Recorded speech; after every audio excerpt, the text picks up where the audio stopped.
होगा, नया यरूशलेम देखने में कैसा लगेगा। वीडियो को पूरा देखें, लास्ट तक देखें। चलिए वीडियो को शुरू करते हैं। सबसे पहले हम बाइबल से वचन पढ़ते हैं। प्रकाशित वाक्य 22 अध्याय 1 पद से 5 पद तक हम बाइबल से वचन पढ़ते हैं। फिर उसने मुझे बिल्लौर की सी झलकती हुई जीवन के जल की एक नदी दिखाई, जो परमेश्वर और मेमने के सिंहासन से निकलकर उस नगर की सड़क के बीचों बीच बहती थी। और नदी के इस पार और उस पार जीवन का पेड़ था, उसमें 12 प्रकार के फल लगते थे और वह हर महीने फलता था। और उस पेड़ के पत्तों से जाति जाति के लोग चंगे होते थे। और फिर श्राप न होगा, और परमेश्वर और मेमने का सिंहासन उस नगर में होगा, और उसके दास उसकी सेवा करेंगे और उसका मुंह देखेंगे, और उसका नाम उनके माथों पर लिखा हुआ होगा। और फिर रात न होगी, और उन्हें दीपक और सूर्य के उजियाले का प्रयोजन न होगा। प्रभु परमेश्वर जिन्हें उजियाला देगा, और वे युगानुयुग राज्य करेंगे। अनेक लोग आश्चर्य से यह प्रश्न करते हैं, ऐसा कहा जाता है हम स्वर्ग में अनंत काल तक एक आनंददायक जीवन बिता सकते हैं। वह कैसा स्थान है? यदि आप ऐसे लोगों की गवाहियां सुने जो स्वर्ग में हो आए हैं, तो वे बताएंगे कि उनमें से ज्यादातर एक लंबी सुरंग से होकर गुजरे। इसका कारण यह है कि स्वर्ग एक आत्मिक क्षेत्र में है, जो इस संसार से बहुत भिन्न है जिसमें हम रहते हैं। वो जो कि इस 3 आयामों वाले संसार में रहते हैं, वो स्वर्ग के विषय में विस्तार से नहीं जानते। आप उस अद्भुत संसार के विषय में, जो कि उस 3 आयामों वाले संसार से परे है, केवल तभी जान सकते हैं जब परमेश्वर आपको बताए या आपकी आत्मिक आंखें खोल दी जाएं। यदि आप इस आत्मिक क्षेत्र के विषय में विस्तार से जानें, तो न केवल आपका प्राण प्रसन्न होगा, बल्कि आपका विश्वास भी तेजी से बढ़ जाएगा और आप परमेश्वर के प्रिय बन जाएंगे।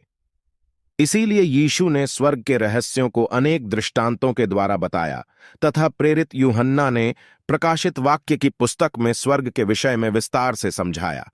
तो स्वर्ग किस प्रकार का स्थान है और लोग वहां किस प्रकार रहेंगे?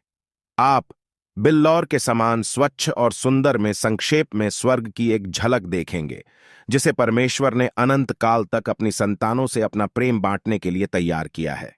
नया आकाश और नई पृथ्वी, जो पहला आकाश परमेश्वर ने बनाया था, वह बिल्लौर के समान स्वच्छ और सुंदर था। परंतु प्रथम मनुष्य आदम की अनाज्ञाकारिता के कारण उसको दंडित किया गया।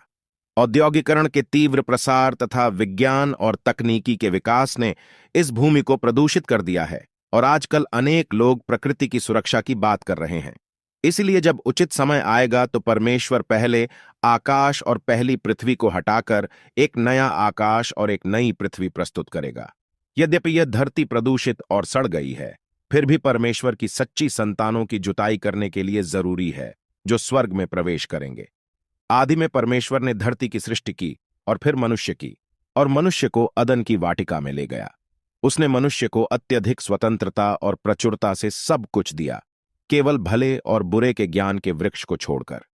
फिर भी मनुष्य ने परमेश्वर की दी गई एकमात्र आज्ञा को नहीं माना, और परिणाम स्वरूप इस धरती पर अर्थात प्रथम आकाश और प्रथम पृथ्वी पर निकाल दिया गया। चूंकि सर्वशक्तिमान परमेश्वर को यह मालूम था कि मनुष्य जाति मृत्यु के मार्ग से होकर गुजरेगी, क्योंकि पाप की मजदूरी मृत्यु है, इसीलिए उसने यीशु मसीह को समय के आरंभ होने से पहले ही तैयार किया और ठीक समय पर नीचे इस पृथ्वी पर भेजा।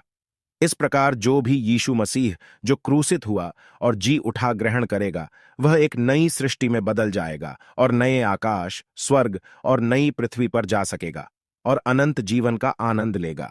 दोस्तों, आज की वीडियो में इतना ही। फिर अगले नई वीडियो मिलते। जब तक आप सभी को जय मसीह की आमीन।